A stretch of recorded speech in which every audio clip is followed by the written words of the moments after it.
Boa noite. Quero agradecer a todos pela presença.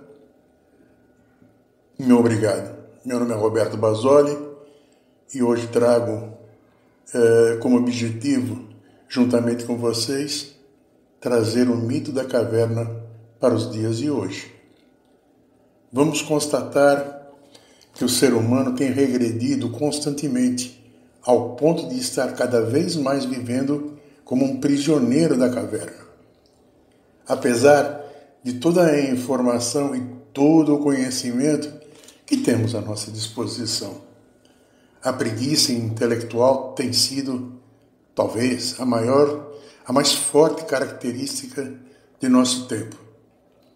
O questionamento, a não aceitação das afirmações sem antes analisá-las.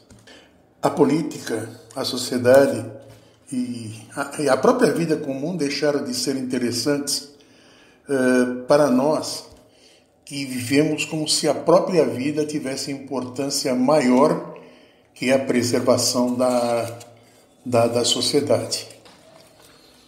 As notícias falsas estão enganando cada vez mais as pessoas que não se prestam ao trabalho de checar, seria o mínimo, a veracidade e a confiabilidade da fonte que normalmente divulga essas informações. As redes sociais viraram verdadeiras vitrines de ego que divulgam a falsa propaganda de vidas felizes, né? Mas que superficialmente sequer sabem o peso de sua existência que traz para o mundo. A ignorância em nossos tempos é cultivada, diria que é celebrada. Vivemos na época do predomínio da opinião rasa, do conhecimento superficial, da informação inútil e da prisão cotidiana que se arrasta as pessoas cada vez mais para a caverna da ignorância. É fascinante falar sobre Platão. Eu costumo dizer que é uma demonstração muito interessante de como uma pessoa pode sintetizar muito conhecimento numa superfície tão pequena. É uma demonstração muito eficaz do pensamento mítico. Platão dispensa quaisquer apresentações. Basta vocês considerarem que é o pensador que viveu entre 428 a 348 a.C. e até hoje continua como sendo o mais importante quando a gente trata de conceitos como justiça, trata de conceitos como a construção de uma cidade ideal, como política, ou seja, ele é atual depois de 1401 anos. Os pais de Platão queriam, obviamente, que ele se tornasse, de uma forma natural, um político, né? Que era um destino de um jovem como ele. Na época havia um orador, sem sombra de dúvida, o melhor, Sócrates, razão pela qual os pais de Platão insistiam para que o filho fosse vê-lo em praça pública, sempre na esperança de que o rapaz pudesse aprimorar a sua oratória. Assim, Platão conheceu Sócrates, um pensador que foi o seu mestre e o iniciou na filosofia, sendo ainda seu mentor intelectual e amigo. A influência de Sócrates sobre Platão é tão grande que a maioria dos textos deixados por Platão é feita de diálogos, em que Sócrates é o personagem principal.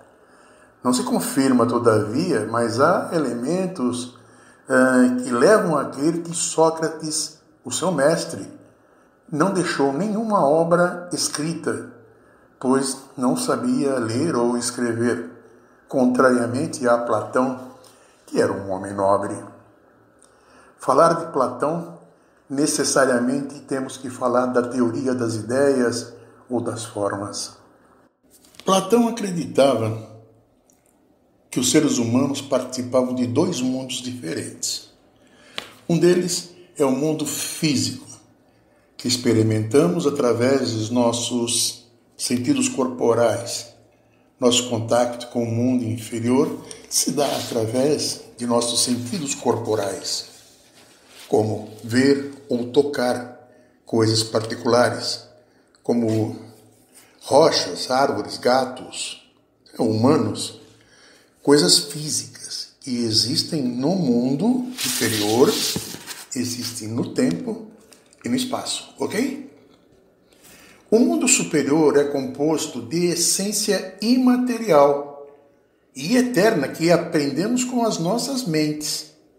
Para Platão, uma forma é uma essência eterna, imutável e universal. Algumas das formas de Platão são relativamente fáceis de entender. Ele acreditava que o que encontramos no mundo físico são exemplos imperfeitos, imutáveis, tais como bondade, justiça, verdade, até a própria beleza, que existem num mundo ideal, não espacial. Entenderam? As formas são também no sentido que podem estar em várias ou muitas coisas ao mesmo tempo. Vou dar um exemplo.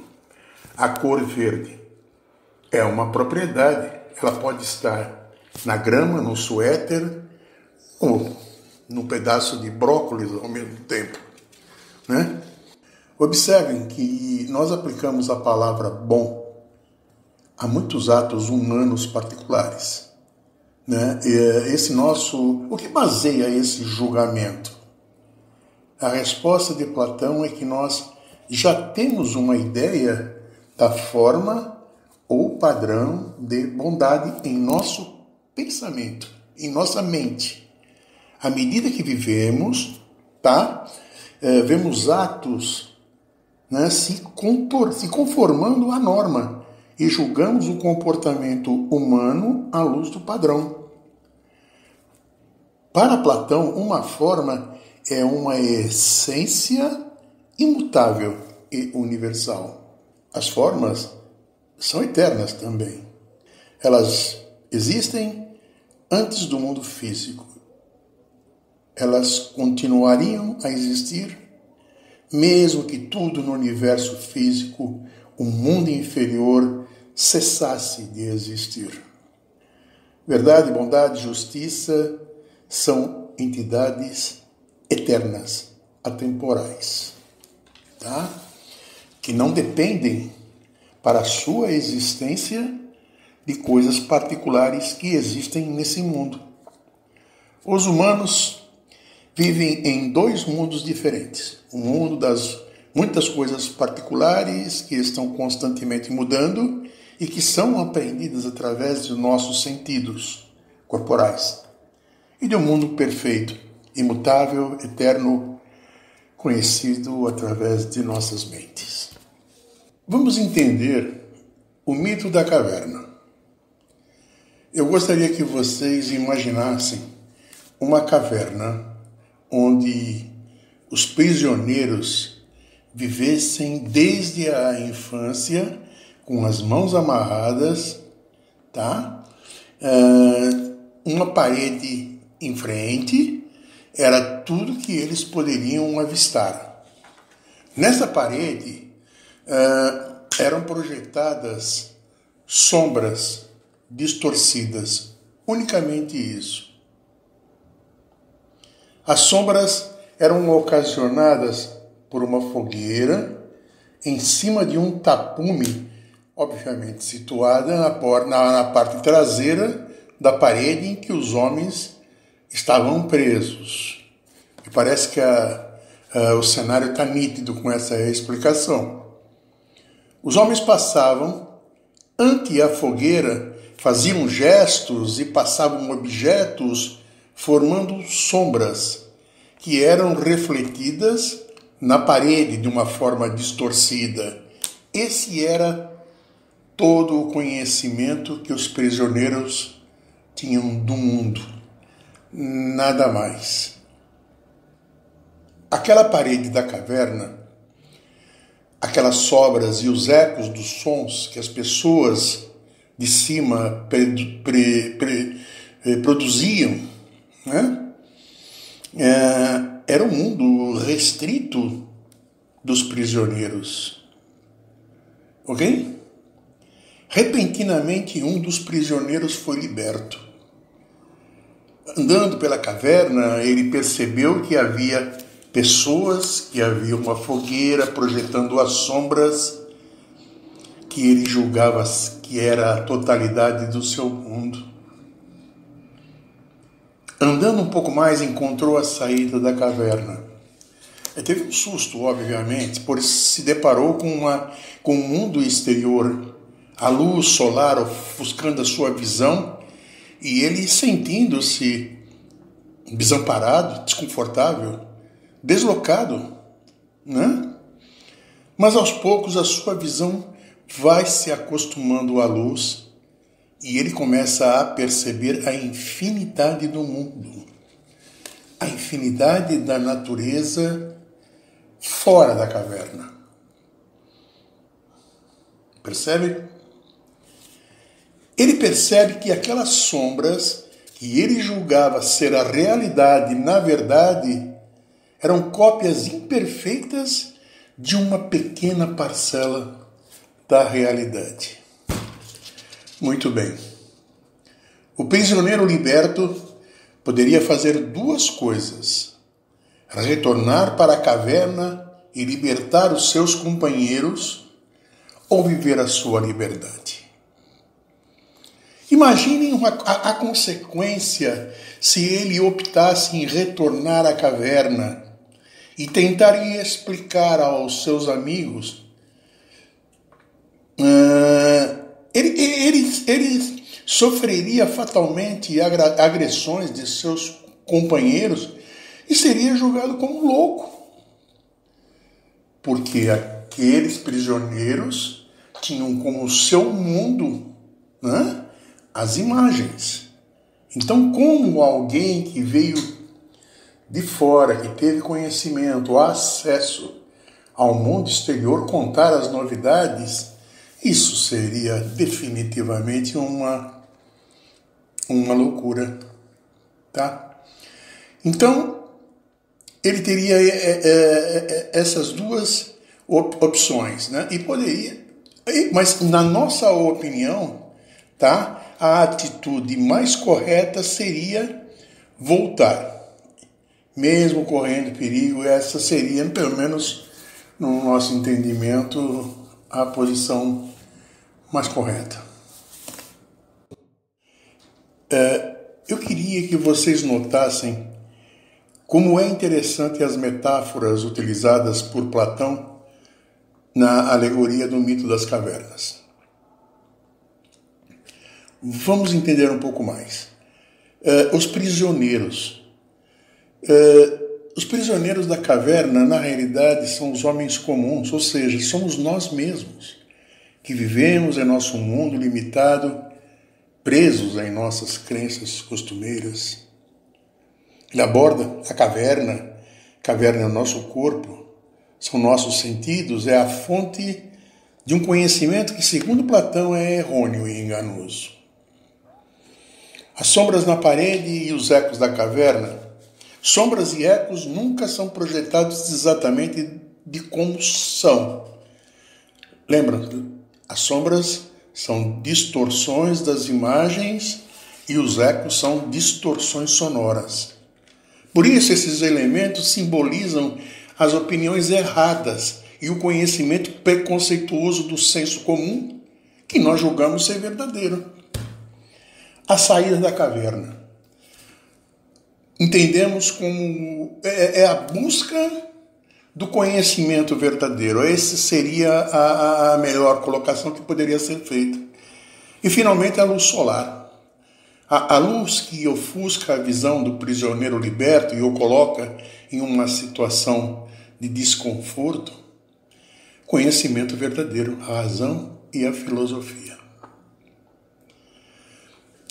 Então, diante dessas alegorias, de toda a nossa conversa nessa noite. A pergunta é: como encaixar um mito nos dias de hoje? A humanidade, ela parece ter se acostumado com a ignorância de um tal modo que há uma recusa geral pela busca da verdade.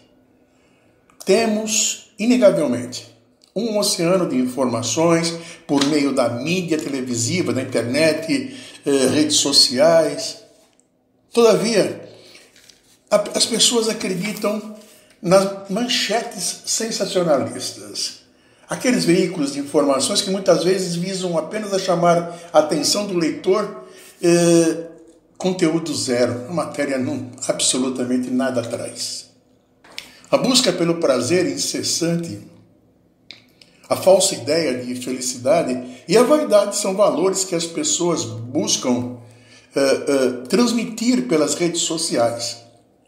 Mas o conteúdo intelectual dessas pessoas muitas vezes é limitado a um patamar muito baixo. Conhecimento, a verdade, o bem, a justiça deixaram de ser procurados pelas pessoas de nosso século. O que está cada vez mais soterrando a nossa sociedade na ignorância e fazendo de nós prisioneiros de nossa caverna, como os prisioneiros da alegoria platônica. O predomínio da opinião rasa, do fanatismo religioso e dos extremismos tem dado lugar ao conhecimento obtido durante anos de evolução racional da humanidade. Infelizmente, estamos voltando por vontade própria para a caverna do Platão. Platão lembraria: aprender é mudar posturas. Obrigado.